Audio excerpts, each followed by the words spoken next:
霸占广东就能成为发达国家。一位越南专家在接受媒体采访时口出狂言，顿时在网络上引起轩然大波。近些年来，伴随着东南亚市场的兴起，越南逐渐步入了发展的快车道上。一些专家甚至大胆做出预测，越南将取代中国成为下一个世界工厂。或许正是由于实力增长所带来的自信，越南的野心也在近几年里膨胀了不少。有些越南人更是直接惦记起了中国的地盘，表示越南距离发达国家就差一个广东。越南，一个与中国广西紧密接壤的国家，地处中南半岛东部，面积33.3万平方公里，总人口1亿，是东南亚不折不扣的发展潜力股。如今提起越南，可能很多人对其两面三刀的行事作风感到特别奇怪，但实际上，越南种种行为的背后，都跟其一个藏匿了1000年之久的野心密不可分，那就是取中国而代之。越南古代名为交趾，与中华文明产生交集，主要是在清朝末年。彼时，在陈胜吴广的振臂一呼之下，华夏大地狼烟四起，各路诸侯纷纷圈地，自立为王。而在岭南地区，一个名叫赵佗的河北人建立起了南越政权，全盛时期一度囊括了两广、福建、海南以及如今越南的大部分地区。虽然这个政权很快就在历史的舞台上退幕，但却给越南人留下了不可磨灭的印象。于是，回归中华成为了此后很长一段时间里许多越南人的共同愿望。例如，直到今天，仍有越南人认为自己是炎帝神龙氏之后，是所谓的龙子先孙。对此，著名历史学者戴可来先生曾直言不讳地表示，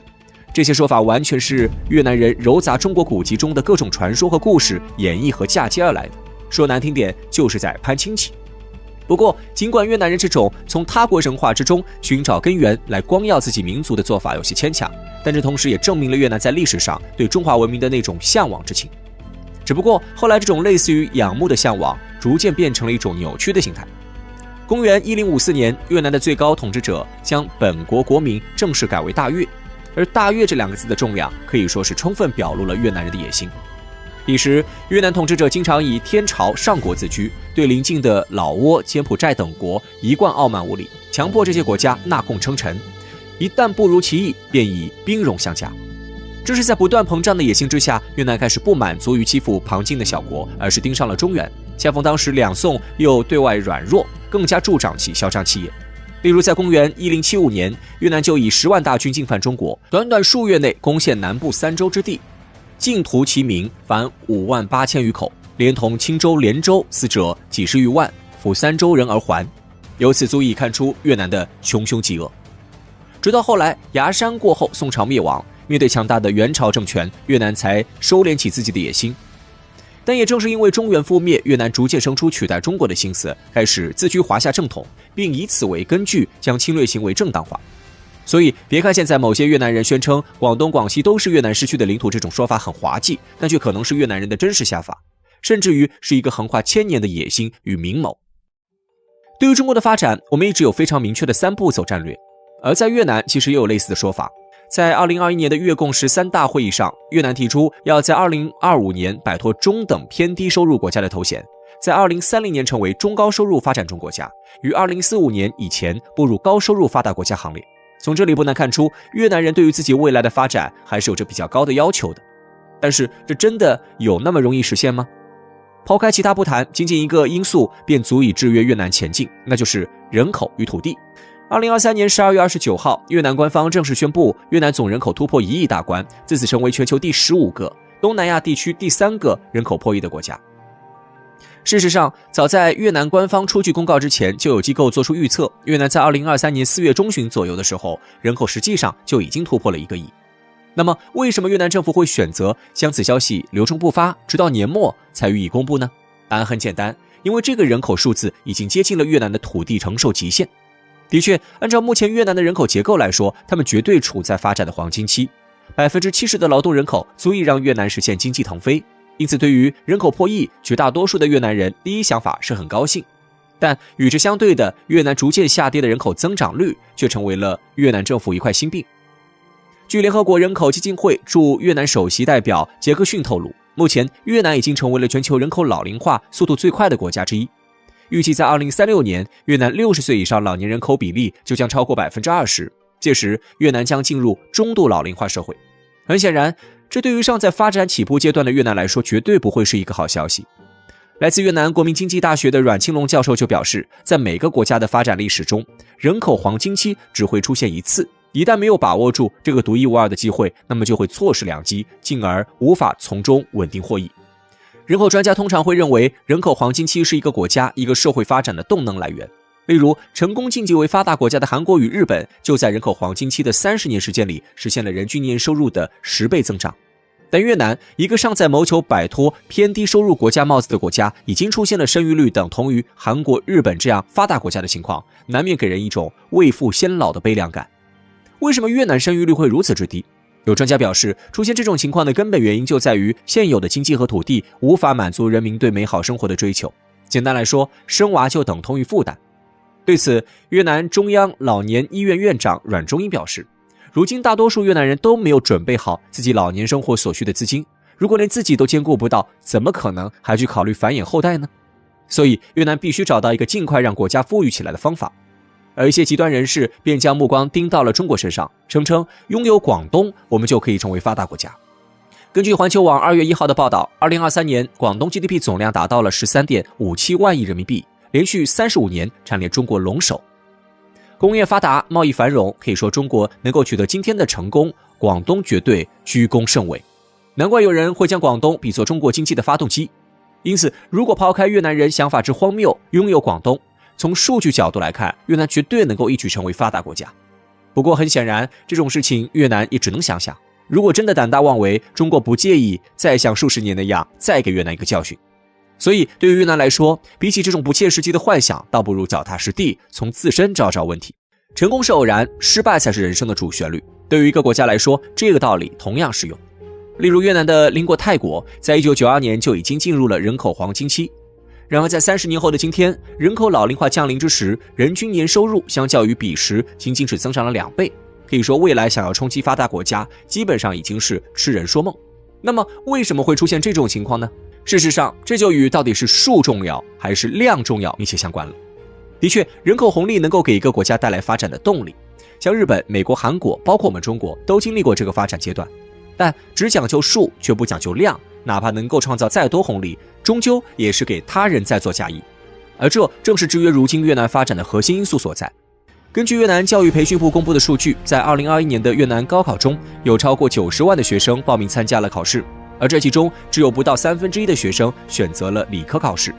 虽然我们并不能给文科和理科区分高低贵贱，但如果站在一个国家的角度，正需要大量工业建设来实现现代化的情况下，这样的现象显然是不健康的。对此，央行论文《关于我国人口转型的认识和应对之策》中就明确指出，东南亚国家掉入中等收入陷阱的原因之一正是文科生态度。所以越南与其把那么多的心思放在研究他国领土的身上，倒不如静下心来好好研究研究数理化，这样才能给自己找到真正的未来。越南曾经是中国领土，被汉文化熏陶2000多年，为什么后来会被我们弄丢了？2023年年末，越南教育部门突然宣布将汉语纳入小学3、4年级的必修课程，时隔87年之久再次重学中文，一时间在网上引起轩然大波。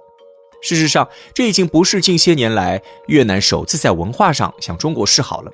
早在2016年的时候，越南就曾宣布将汉语列为第一外语，允许越南学生在高考中选择中文。越南这接二连三的动作不禁让我们感到好奇，他们到底意欲何为呢？在古代汉语当中，越字主要意指毗邻中国南部的蛮夷民族。在秦朝完成中原统一，初步确定中国的边疆以前，楚国以南的人都可以被称为越人。例如百越一词就出现于楚国灭越国以后，意指活动在东南沿海一带的众多越族部落。如果按照我们今天的地理划分，像福建、两广、云南、贵州以及北越等，实际上都属于百越。而这也是为什么今天某些越南学者会认为两广甚至整个中国南方都应该是越南一部分的原因。但他们显然是混淆了概念，因为根本上来说，应该是越南属于百越，而非百越从属越南。公元前257年，流亡的古蜀王庭剿灭了北越一带的文lang国政权，自此北越被纳入中国的一部分，直到1100多年后的宋朝才走向独立。所以今天我们跟越南讲自古以来是绝对有理有据的。那么问题来了，为什么越南后来会被我们弄丢了呢？这背后的原因有很多，其中最关键的一个便是越南的汉化度不高。虽然在今天我们看到越南过春节贴春联，有很多中国式建筑，许多越南人也都喜欢中国文化，但是客观来讲，他们依然对汉文化缺乏认同感。公元前221年，秦始皇统一华夏，当时趁着天下大乱，许多越族人纷纷自立旗号，例如吞并北越的古蜀国王子就圈地为国，自立为安阳王。很显然，这种分裂中国的行为无异于在打秦始皇的脸。于是秦始皇当即就派出了50万秦军，浩浩荡荡地进入岭南及其他越族部落区。而在这支部队当中，就有一个人叫做赵佗，其因为骁勇善战，在秦国横扫六国的过程中屡立战功，被提拔为将军。在嬴政下令征讨安阳王的时候，任东南一尉，算是当地的军方一把手。人们常说，手里的权力大了，难免欲望也就大，而这个赵佗恰恰就是这样的人。依靠着强大的秦军，没几年时间，赵佗就把越南那块的原始人打得抱头鼠窜。不过，就在赵佗等待着朝廷下一步指令的时候，一则噩耗却率先传来：嬴政去世了。根据《史记·南越列传》记载，嬴政还在的时候，赵佗对秦的忠心那是毋庸置疑的。但是嬴政一走，其立马就开始生出别样的心思。尤其是胡亥继位后没几年，陈胜吴广带头，项羽刘邦随后，中原各地起义层出不穷，更是让赵佗野心不断膨胀。于是赵佗便谎称道兵且至，命令麾下急决道聚兵自守，自立为南越武王。由于德国不正，赵佗在建立南越之后，就一直采取着抗秦的策略，排斥南越与中国交融，重用旧越部落贵族，提高他们的社会地位，允许越人自治。虽然后来在刘邦重新统一中国，建立汉朝以后，赵佗第一时间选择了臣服，但这反而让汉朝没了对南越动武的理由。直到后来汉武帝时期，汉武帝刘彻听从建议，才把南越国剿灭，真正将其统一入中国。但是由于赵佗的影响，尽管汉朝在名义上收回了越南那一块地方，可当地与中央政府关系仍然不紧密，许多地方豪绅看到赵佗的先例在前，基本都不太安分。每逢乱世，首先就想着要割据一方。再加上越南地区独特的农村公社结构，普通百姓说难听点，就和农奴没什么区别，根本接触不到高级的文化传播活动。因此，当汉文化开始进入越南地区的时候，真正受到影响的实际上就只有越南的上层阶级，下层老百姓还是保持着越族人的生活习俗，自然也不会认为自己是什么汉人。上层不老实，下层没认同，而这两者结合在一起，在继续了1000多年以后，终于在宋朝迎来了爆发。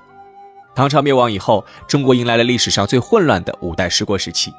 于此乱世之下，越南那一块也开始了纷争，地方豪绅大族纷纷揭竿而起，先后建立起5个割据政权，最终在公元968年，由丁族人实现一统，自封国号大瞿越。面对大瞿越的突然出现，当时的中原王朝自然是相当不满的。但由于宋带来的巨大压力，南方各势力根本无力征讨。而宋完成统一之后，主要的军事压力又需要放在防范北方的契丹身上，南方的分裂实在是心有余而力不足，只得以辅代朕。于是在公元975年，宋太祖赵匡胤下旨封大瞿越国主为交趾郡王，而这也是中原王朝首次承认越南地区领导者王权的身份。自此，越南从中国的一部分开始变成中原王朝的附属国，使其后来走向独立，拥有了法统基础。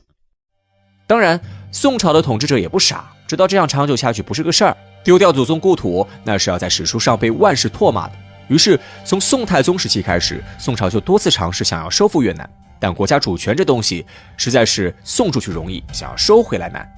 越南地理环境复杂，75%的国土属于山地和高原，瘴气弥补，天然形成了一道屏障，武力征讨十分困难。例如，在西宁战争中，就有超过一半的宋军不是死于敌手，而是死于疫病。在宋朝以后，武德充沛的元朝也曾3次想要马踏越南，但都因地理原因屡屡受挫。与此同时，越南的统治者也深知蒙古人的强大，始终贯彻着规的原则，只跟蒙古人打消耗战。等到蒙古人精疲力尽了，立马求和，对元朝称臣。而蒙古人在统一了中原以后，舒服日子过久了，也就没了继续扩张的野心，久而久之便停止了对越南的征讨。直到公元1407年，中原大地再次出现一位武德充沛的皇帝，名称祖朱棣，这才趁着越南内乱之际重新夺回了越南。但问题的关键在于，此时的越南已经跟中原王朝分离了400多年之久，两边的文化习俗早已南辕北辙，同化成本实在太大。最终，明朝仅仅只统治了越南10年时间，就只得再次放任越南独立，成为藩属国。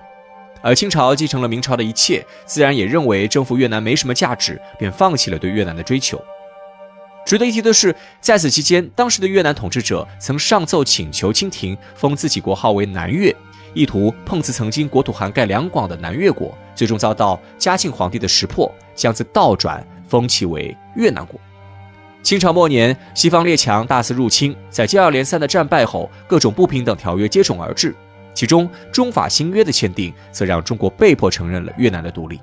自此，越南彻底独立于中华，一家变为两国。2000多年的荣辱与共，不管越南人怎么讲，也不能否认的一件事情是，越南实在和中国实在太像了。这种相似程度，甚至让一些西方学者认为越南就是小中国。或许也正是因为这层历史联系，在近代以来，越南一直力图撇清与中国的关系。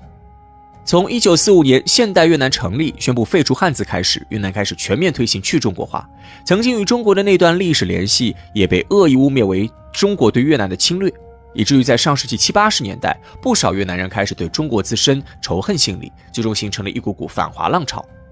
不过，最近这些年，越南的心态开始逐渐发生了变化。无论是将汉语列为第一外语，还是在小学必修课中增加中文内容，实际上都在说明着一件事，那就是越南正在日益亲近中国。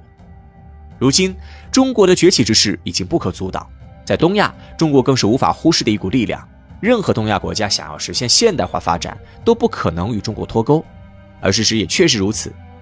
如今的中国既是越南最大的投资国，同时也是越南最大的进口国。就连越南领导人前段时间访问中国的时候，也公开承认，越南永远将中国放在外交的最优先地位。